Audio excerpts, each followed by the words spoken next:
Welcome to the I Ching Cafe. My name is Belinda Dubston, and of course it's our weekly overview for the week commencing the 2nd of December 2019. Our first weekly overview for December. Make sure you go and check out December's overview to stay in touch with the very interesting fire energy we're working with in December. And let's get into this week. First up though, let's have a look back at what happened last week.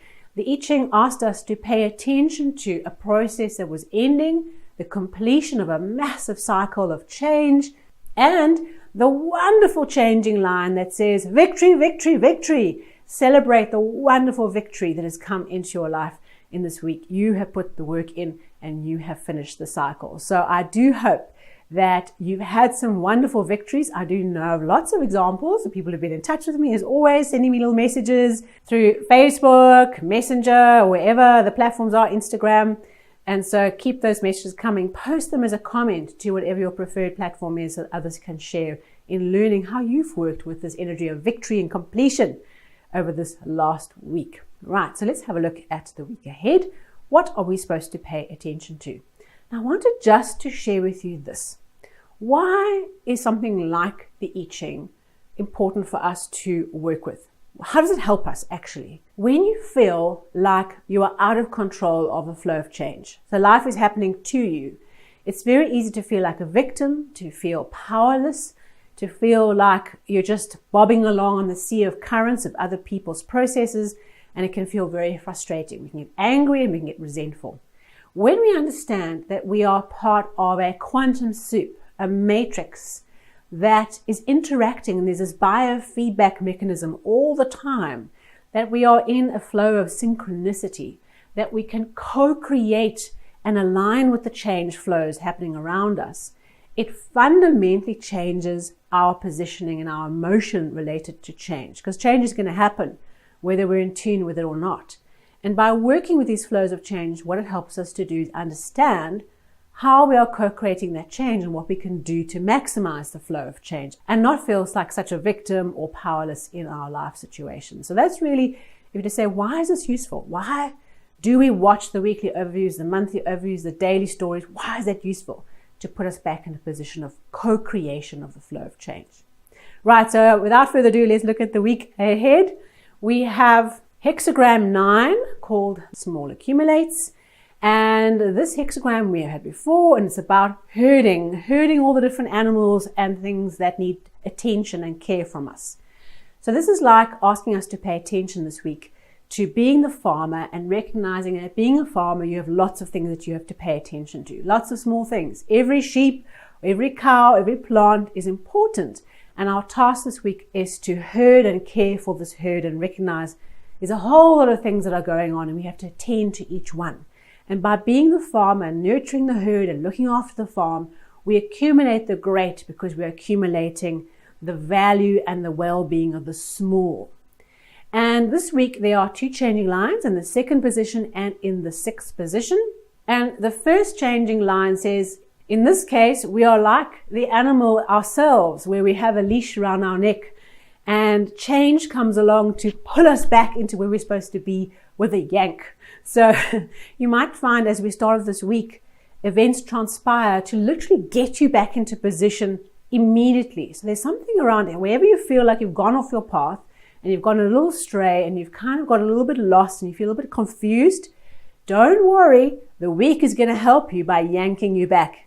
So when you feel those events come along where you feel like literally you're going this way one moment and then the next moment you're going this way, it's because we are being helped to get back on the path, get back into what's really important and put back into position. Okay, so we don't become the lost sheep of the family. The next changing line in the 6th position is a wonderful one. It talks about finally the rain has come. And of course, if you're a farmer and you're planting crops, you plant when you know there's rain coming because you know that there's going to be sustenance and nourishment for your plants. You don't going to plant your seeds too early and you land up with plants that just dry out and shrivel out. My technical understanding, not that technical, let's just say that. Okay, so this idea of changing line 6 says the rains have come, the blessings have come, the opportunity is here, the combination is here. What we need to do is not go off on a tangent on something else. We need to plant these seeds. So it's hustle. Okay. So there's something around this week of actually getting on and planting those seeds and actually doing the cycle of effort to bring in the crops into the ground and get ready that they can sprout with the wonderful rain that has arrived. So it's a sign of blessing. Lovely changing line. Our outcome hexagram, or our relating hexagram for this week, is hexagram 63, after completion. Now I find this really interesting. You remember from last week, we started with 64 before completion. We've been through deliverance, we've been through all kinds of things with the victories, we've now been through all these sheep and cows we have to look after, and the end of the week we come to 63 after completion, which is the end of the cycle.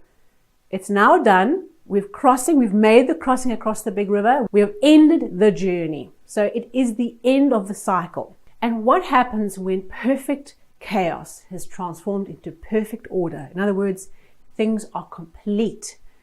And we're not yet at the beginning of a new cycle. So we've ended, we haven't yet re-begun. What we have to do is maintain order. Okay. So imagine this for a moment. You've gone through a process of creating order out of chaos. We're in this moment of perfect order. It's complete. We're not yet in the new beginning. And so what we have to do is make sure that things don't denigrate back into chaos again, because that's what cycles do.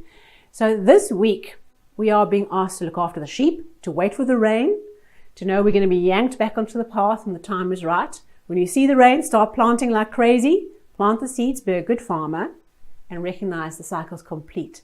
And hold it in tension, hold it in a state of order, and keep things the same until the new cycle has begun. And I feel like there's such a story that we're getting over these last 2 weeks. We had this indication last week of this process of about to complete, work to be done. The last few steps are important. Deliverance, the seeds that are now planting, and the finishing. Something has indeed ended. And we're going to see what happens next week. That is there something new that's recycling?